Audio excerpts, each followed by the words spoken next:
Diamonds विश्व में सबसे पहले भारत में पाए गए, जिसके कई साक्ष्य 4th सेंचुरी की ट्रेड में मिलते हैं। माना जाता है कि भारत से डायमंड्स की खरीद फरोख्त सिल्क रूट के माध्यम से बाकी के देशों में होती थी, लेकिन अब तक कोई ऐसे हीरे का टुकड़ा नहीं मिला था जिसे देखकर लोग बस देखते ही रह जाए। वक्त बीतने के साथ हीरा बेशकीमती स्टोन के तौर पर अपनी जगह बना चुका था। 13th सेंचुरी में जहां पूरी दुनिया में एक भी हीरे की खान नहीं थी, तभी भारत में एक ऐसे हीरे की खोज हुई जिसकी चमक के आगे बड़े बड़े राजाओं की आंखें चौंधी आ गई थी। ये हीरा बेहद ही अनोखा था। तब कहां किसी को पता था कि ये हीरा आने वाले दिनों में इतना यूनिक और बेशकीमती होगा कि जो भी इसे देखेगा बस देखता ही रह जाएगा। जैसे जैसे इसकी पॉपुलैरिटी बढ़ती गई, वैसे ही उस समय के राजाओं में इसे हासिल करने की होड़ बढ़ गई। आज की कहानी है कोहिनूर की। भारत की कोख से निकला वो हीरा जो आज ब्रिटेन की धरोहर बना हुआ है। ऐसा नहीं है कि कभी भारत की शान में 4 चांद लगाने वाला कोहिनूर रातों रात ब्रिटेन चला गया या फिर उन्होंने इसे किसी युद्ध में छीन लिया। कोहिनूर की कहानी बहुत लंबी है। भारत में एक रजवाड़े से होते हुए दूसरे रजवाड़े की सैर करते हुए फाइनली ये हीरा ब्रिटिश क्राउन को सो कॉल्ड गिफ्ट के तौर पर दे दिया गया था। यहाँ एक और बड़ी मजेदार बात यह है कि मुगल सल्तनत के ताजो तख्त से होते हुए क्वीन विक्टोरिया के सर का ताज बनने तक के सफर में इस हीरे को कभी खरीदा या बेचा नहीं गया। शायद इसी वजह से आज तक ये हीरा बेशकीमती माना जाता रहा है। पर कोहिनूर की एक अपनी कहानी रही है। इसकी चमक में कई लोगों का खून लगा हुआ है और इसकी चाहत के कई किस्सों से दुनिया आज तक बेखबर है। तो चलिए आपको ले चलते हैं कोहिनूर की चमकीली कहानियों में और आपको बताते हैं इसके वो किस्से जो इसकी चमक के पीछे गुम हो गए हैं। The Indian government has said it would make all possible efforts to get back the priceless Kohinoor diamond that is part of the Queen Mother's crown. Kohinoor के ओरिजिन के बारे में कई तरह की कहानियां प्रचलित है। ऐसी ही एक कहानी के अनुसार इस हीरे को करीब 5000 साल पहले जामवंत जी ने भगवान श्री कृष्ण को दिया था।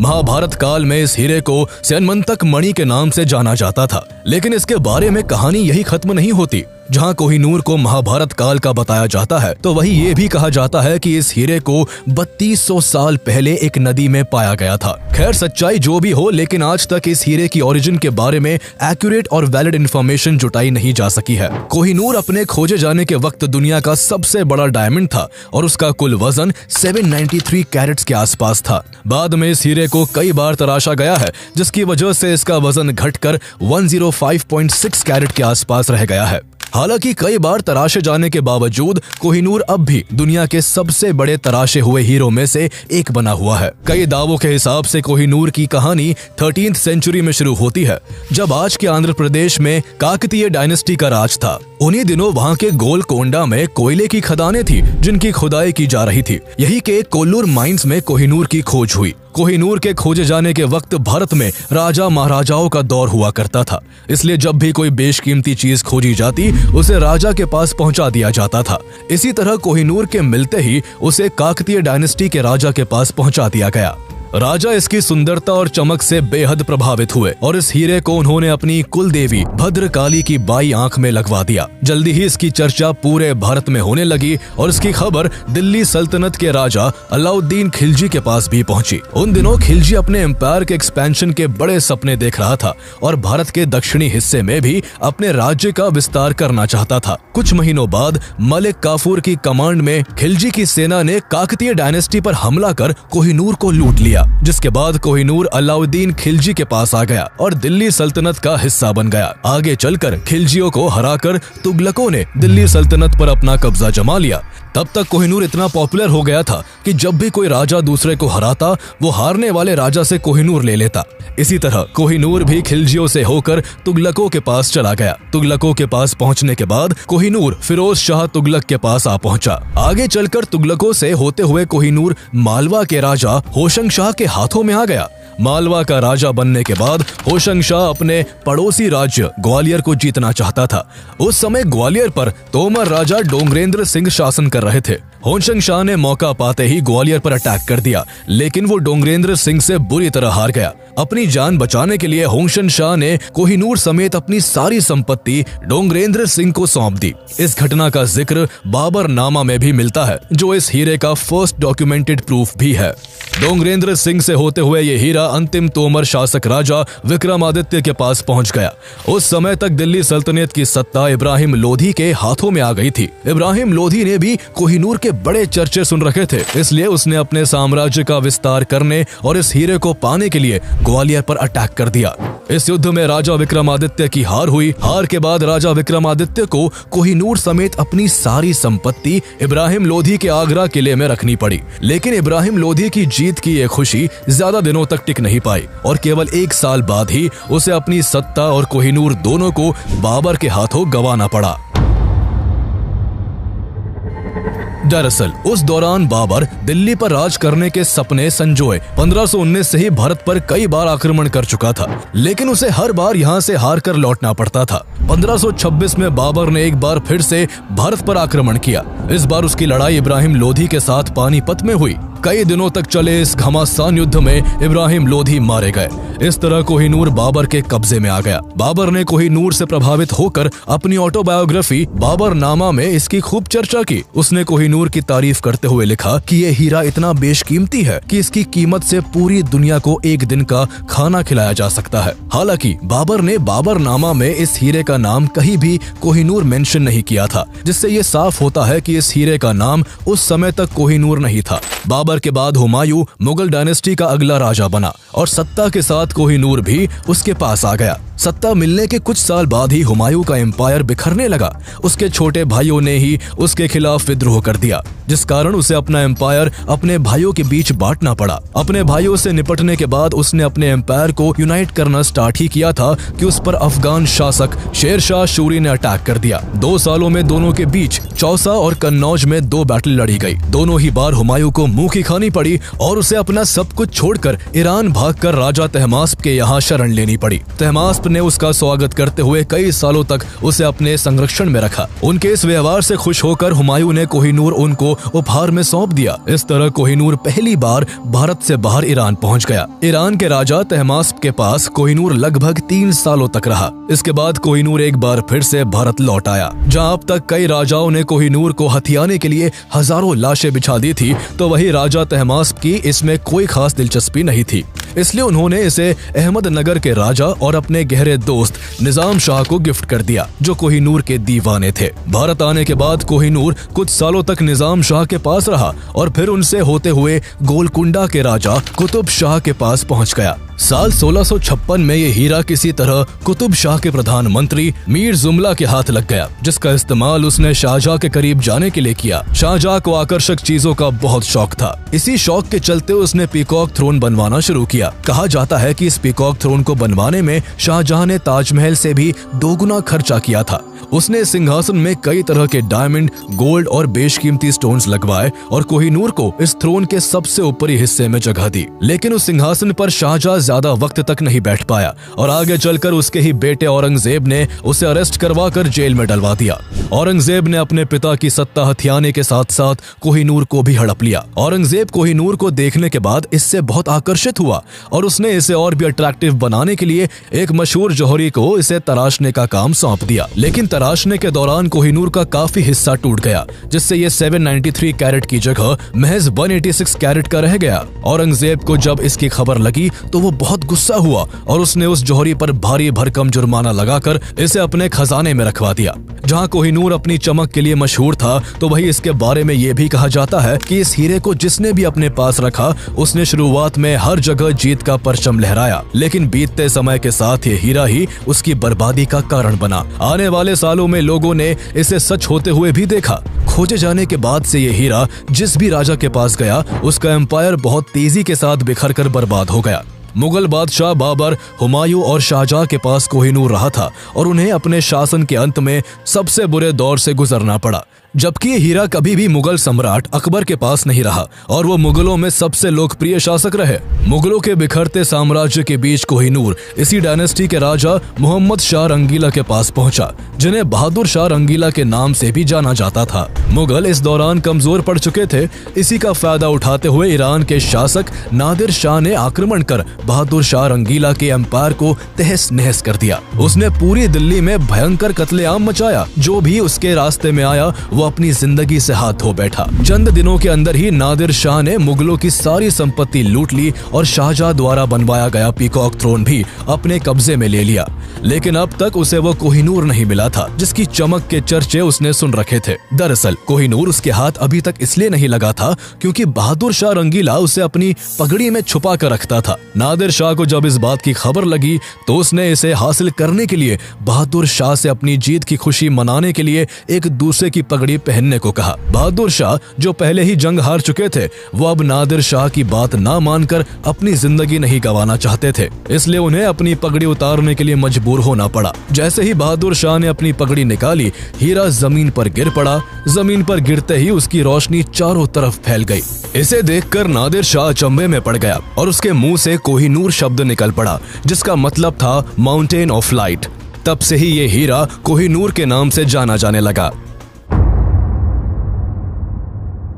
कुछ दिनों के बाद नादिर शाह भारत से कोहिनूर समेत बहुत सारी संपत्ति लूटकर अपनी सेना के साथ ईरान लौट आया। वक्त गुजर जाने के बावजूद उसका कोहिनूर को लेकर आकर्षण कम नहीं हुआ। वो कोहिनूर का इतना दीवाना था कि उसे हर वक्त अपनी नजरों के सामने रखना चाहता था। इसलिए नादिर शाह ने कोहिनूर को अपनी आर्म पर बांधना शुरू कर दिया। कुछ सालों तक तो सब ठीक चलता रहा, लेकिन फिर कोहिनूर ने नादिर शाह के एम्पायर पर भी अपना असर दिखाना शुरू कर दिया। उसकी जिंदगी इस कदर बर्बाद हुई कि अंतिम समय में वो अपना दिमागी संतुलन खो बैठा और अपने ही लॉयल बॉडीगार्ड्स पर शक करने लगा। इस शक के चलते उसने अपने सभी कमांडर्स को हटाकर उनकी जगह अहमद शाह दुर्रानी को कमांडर अपॉइंट कर अपने सभी पुराने कमांडर्स और बॉडीगार्ड्स को खत्म करने का आदेश दे दिया। लेकिन नादिर शाह की प्लानिंग की खबर उसके पुराने बॉडीगार्ड्स को लग गई, जिसके बाद सालार खान और मोहम्मद खान कजर नाम के 2 बॉडीगार्ड्स ने उसी रात नादिर शाह की हत्या कर दी। आगे चलकर नादिर शाह के फाइनेंशियल ऑफिसर मोहम्मद काजिम मारवी ने अलम अराय नादरी नाम से एक किताब लिखी जिसमें इस हीरे का नाम कोहिनूर मेंशन किया गया था, जो इस हीरे का कोहिनूर नाम होने का फर्स्ट वैलिड सोर्स है। नादिर शाह की मौत के बाद उसके एम्पायर पर अहमद शाह दुर्रानी का कब्जा हो गया और वो कोहिनूर को ईरान से अफगानिस्तान ले गया। इस तरह कोहिनूर भारत से ईरान और फिर अफगानिस्तान पहुंच गया। इसके बाद अफगानिस्तान में ही अहमद शाह दुर्रानी के ही वंशज शाह शुजा दुर्रानी के पास कोहिनूर आ गया। बदलते वक्त के साथ राज सिंहासन बदल जाते, कोहिनूर पर मालिकाना हक रखने वाले राजा बदल जाते, लेकिन एक चीज जो नहीं बदलती थी तो वो थी कोहिनूर की चमक और उसको लेकर लोगों का आकर्षण। एक बार शाह शुजा की पत्नी वफा बेगम से किसी ने कोहिनूर की प्राइस प्रेडिक्शन करने का कहा। बेगम ने इसका जवाब देते हुए कहा कि अगर 4 ताकतवर पहलवानों से चारों दिशाओं में एक एक पत्थर फेंकवाया जाए और एक पत्थर आकाश की ओर उछाल दिया जाए, इसके बाद 5 पत्थरों ने जितना डिस्टेंस तय किया उस डिस्टेंस को अगर गोल्ड से भर दिया जाए तो भी उस पूरे सोने की कीमत कोहिनूर जितनी नहीं हो सकती। बेगम की इस बात से कल्पना की जा सकती है कि आखिर कोहिनूर क्यों इतना प्राइसलेस और पॉपुलर था। सत्ता और कोहिनूर को पाने के बाद शुरू में शाह शुजा दुर्रानी के शासन काल में सब ठीक चल रहा था। उसने आसपास के कई क्षेत्रों को जीतकर अपनी शक्ति बढ़ा ली थी, लेकिन एकाएक उसके परिवार में फूट पड़ गई और उसके भाइयों ने ही उसके खिलाफ विद्रोह करके उसे गद्दी से उतार फेंका। शाह शुजा दुर्रानी को अपनी पत्नी के साथ अफगानिस्तान से भागकर लाहौर आना पड़ा, जहां राजा रणजीत सिंह ने उन्हें शरण दी। महाराजा रणजीत सिंह ने न केवल उसे लाहौर में रहने की इजाजत दी, बल्कि उसे फिर से अपनी सत्ता हासिल करने के लिए मोटिवेट भी किया। दोबारा सत्ता हासिल करने के क्रम में उसने अटक पर हमला किया, लेकिन उसे हार का सामना करना पड़ा। अटक के शासक जहानदाद खान ने उसे अरेस्ट कर लिया और श्रीनगर की जेल में बंद कर दिया। जैसे ही इसकी खबर महाराजा रणजीत सिंह को लगी, उन्होंने अपने कमांडर मुहक्कम चंद को उसे छुड़वाने के लिए कश्मीर भेजा, जिसके बाद मुहक्कम चंद उसे रिहा करवा कर लाहौर ले आए। महाराजा रणजीत सिंह द्वारा अपने हस्बैंड की जान बचाने से वफा बेगम बहुत खुश हुई और उन्होंने कोहिनूर महाराजा रणजीत सिंह को गिफ्ट के तौर पर दे दिया। महाराजा रणजीत सिंह सिख एम्पायर के राजा थे। उस समय भारत में अंग्रेजों की हुकूमत थी, इसलिए उनके घर कई अंग्रेज अफसरों का आना जाना लगा रहता था। कोहिनूर हासिल करने के बाद जब भी अंग्रेज अफसर उनके घर जाते, वो बड़ी शान से कोहिनूर को दिखाकर उसकी प्रशंसा किया करते थे। वो अक्सर दिवाली, दशहरा जैसे बड़े फेस्टिवल्स पर इसे अपने हाथ में बांधकर पब्लिक के बीच घूमा करते थे। कोहिनूर उन्हें इतना प्यारा था कि वो कई बार युद्ध के दौरान भी इसे अपने साथ ले जाया करते थे। शुरुआती दौर में जब कोहिनूर महाराजा रणजीत सिंह के पास आया था तो उन्होंने कई महत्वपूर्ण लड़ाई जीती थी, लेकिन ये उनकी जिंदगी में आने वाले भूचाल के पहले की शांति थी। वक्त के साथ साथ कोहिनूर महाराजा रणजीत सिंह पर भी अपना असर दिखाना शुरू कर चुका था। 1839 तक उन्हें कई बीमारियों ने घेर लिया था। एक समय पर शेर पंजाब कहलाने वाले महाराजा की हालत इतनी खराब हो गई थी कि वो खुद से अपने बिस्तर से उठ पाने के काबिल नहीं बचे थे। अपनी जिंदगी के आखिरी दिनों को करीब देख महाराजा रणजीत सिंह काफी दान पुण्य करने लगे थे। उन्होंने अपने पास रखी कई कीमती चीजों को मंदिरों और गुरुद्वारों को दान कर दिया था। उनकी दिली ख्वाहिश थी कि उनके पास बचा कोहिनूर भी किसी टेम्पल को दान में दे दिया जाए, लेकिन उनके मंत्री इसके लिए नहीं माने, जिस कारण कोहिनूर मंदिर को दान नहीं हो सका। इस ख्वाहिश के पूरा हुए बिना ही 27 जून 1839 को महाराजा रणजीत सिंह की मृत्यु हो गई। कोहिनूर को मंदिर में दान करने की खबर को कई ब्रिटिश न्यूज़पेपर्स ने डिटेल में छापा। इस खबर ने महारानी विक्टोरिया का भी ध्यान खींचा, जिसके बाद महारानी विक्टोरिया ने अपने अधिकारियों से कोहिनूर पर नजर बनाए रखने को कहा। महाराजा रणजीत सिंह की मृत्यु के बाद उनके बेटे खड़क सिंह सिख एम्पायर के राजा बने, लेकिन उनके लिए इतने बड़े एम्पायर को अकेले संभालना मुश्किल हो रहा था। उनके करीबी लोग ही उनके खिलाफ साजिश रच रहे थे। राजा बनने के कुछ ही महीनों बाद खड़क सिंह को जहर देकर मार दिया गया। सिख एम्पायर की यूनिटी में दरार पड़ चुकी थी। लोग एक दूसरे के खून के प्यासे बन चुके थे। करीब 4 सालों तक ऐसा ही चलता रहा। इस बीच महाराजा रणजीत सिंह के कई पुत्र राजा बने, लेकिन उन सभी को मौत की नींद सुला दिया गया। अब सिख एम्पायर की सत्ता को संभालने वाले केवल उनके सबसे छोटे बेटे दलीप सिंह ही बचे थे, जो केवल 5 साल के थे। इतनी छोटी उम्र के बावजूद सिख एम्पायर को बिखरने से बचाने के लिए उन्हें राजा बनाया गया। हालांकि दलीप सिंह केवल नाम मात्र के राजा थे। असल में सिख साम्राज्य की बागडोर उनकी मां जिंद कौर के हाथों में थी। अनुभवहीन राजा और बढ़ती साजिशों को देखते हुए ब्रिटिशर्स को सिख एम्पायर हड़पने का अच्छा मौका हाथ लगा और उन्होंने 1845 में पंजाब पर अटैक कर दिया। सिखों के लिए अंग्रेजी सेना का सामना करना मुश्किल हो गया और कुछ ही दिनों के भीतर अंग्रेज युद्ध जीत गए। इसके बाद अंग्रेजों ने सिख एम्पायर से कश्मीर भी छीन लिया। इसके 4 साल बाद 1849 के शुरुआती महीने में ब्रिटिशर्स ने फिर से सिख एम्पायर पर हमला कर दिया। कमजोर पड़ चुके सिख एम्पायर की सेना जल्द ही पीछे हटने पर मजबूर हो गई और 29 मार्च 1849 को अंग्रेजों ने लाहौर फोर्ट पर अपना कब्जा जमा लिया। अंग्रेजों ने सिखों के सामने लाहौर ट्रीटी का प्रपोजल रखा, जिसे उन्हें मजबूरन एक्सेप्ट करना पड़ा। इस ट्रीटी के बाद ब्रिटिशर्स ने महाराजा दलीप सिंह को 50,000 पाउंड की एनुअल पेंशन देने की घोषणा की, जिसकी कीमत आज करीब 65 करोड़ रुपए होती है। इसके बाद अंग्रेजों ने उनकी मां जिंद कौर को जेल में डालकर दलीप सिंह को महारानी विक्टोरिया के पास लंदन भेज दिया। इस तरह अंग्रेजों ने सिख एम्पायर की बिखरी सत्ता के एक होने की आखिरी उम्मीद को भी हमेशा के लिए खत्म कर दिया।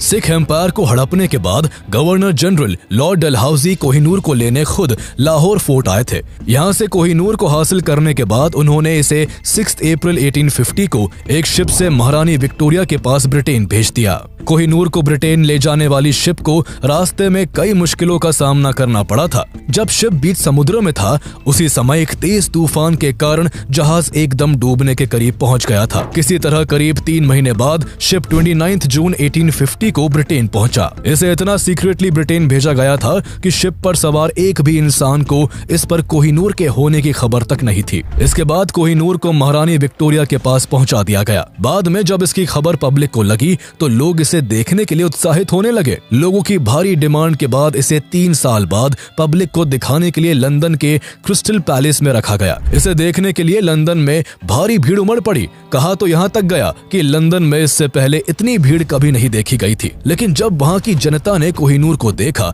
तो उन्हें ये बिल्कुल भी पसंद नहीं आया। जैसे ही लोगों के रिएक्शन की खबर महारानी विक्टोरिया के पास पहुंची तो उन्हें काफी बुरा लगा। उन्होंने कोहिनूर को और ज्यादा अट्रैक्टिव बनाने के लिए इसे यूरोपियन स्टाइल में तराशने के आदेश दिए। वो चाहती थी कि इसे ऐसी शेप दी जाए कि इसे उनके ताज में आसानी से फिट किया जा सके। करीब 38 दिनों के बाद इसे तराश कर महारानी विक्टोरिया के ताज में लगा दिया गया। फिर से तराशने के बाद ये हीरा करीब 105 कैरेट के आसपास ही रह गया था। कोहिनूर को अपने ताज में लगवाने के बाद महारानी विक्टोरिया ने इसे अपनी अंतिम सांस तक पहना उनकी मौत के बाद भी इसे किसी भी राजा के बजाय केवल महारानियों को ही पहनाया गया। जिस तरह का बिलीफ इसको लेकर क्रिएट हुआ था उसको कहीं ना कहीं अंग्रेज भी मानते थे। बिलीफ के हिसाब से कोहिनूर को जो भी आदमी अपने पास रखता उसका नुकसान ही होता, लेकिन कोहिनूर के कर्ज का किसी औरत पर कोई प्रभाव नहीं होता। इसलिए पीढ़ी दर पीढ़ी इसे ब्रिटेन की महारानियों ने इस्तेमाल किया और बाद में ये ब्रिटेन की धरोहर बनकर रह गया। लंबे समय से ब्रिटिश राजघराने में रानियों की शोभा बढ़ाते हुए ये कोहिनूर अब भारत की पहुंच से काफी दूर चला गया था। पर फिर 1947 में जब भारत आजाद हुआ तब भारत समेत कई अन्य देश भी कोहिनूर पर अपना क्लेम जताते हुए ब्रिटेन से इसकी डिमांड करने लगे। कोहिनूर अलग अलग समय पर कई कंट्रीज के अलग अलग राजाओं के पास रहा था, इसलिए ऐसे सभी देशों का मानना था कि कोहिनूर पर उनका हक है। कई कंट्रीज द्वारा क्लेम आने के बाद ब्रिटेन ने कोहिनूर को इनमें से किसी को भी देने से इनकार कर दिया। अब तक कोहिनूर पर इंडिया, पाकिस्तान, अफगानिस्तान और ईरान अपना क्लेम कर चुके हैं। भारत सरकार इसे ब्रिटेन से इंडिया भेजने की कई बार रिक्वेस्ट कर चुकी है, लेकिन ब्रिटेन हर बार इसे लौटाने में आनाकानी करता रहा है। भारत ने आजादी के तुरंत बाद 1947 और 1953 में इस पर अपना क्लेम किया था, लेकिन ब्रिटिश गवर्नमेंट ने इसे नॉन नेगोशिएबल बताकर भारत को सौंपने से साफ इनकार कर दिया था। लेकिन फिर भी इंडियन गवर्नमेंट ने इसे पाने की आस नहीं छोड़ी और साल 2000 में भारत के कई एमपीज ने एक साइन डॉक्यूमेंट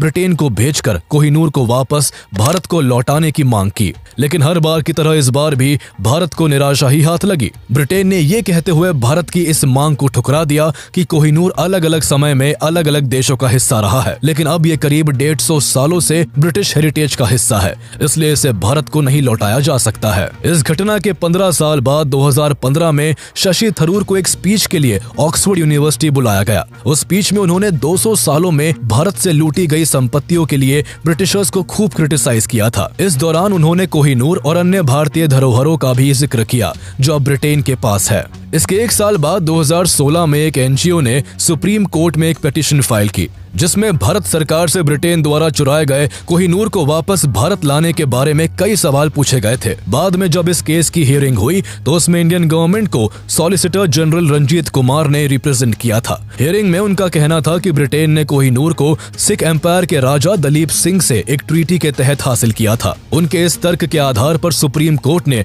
ब्रिटेन द्वारा कोहिनूर को चोरी करने की बात को खारिज कर दिया।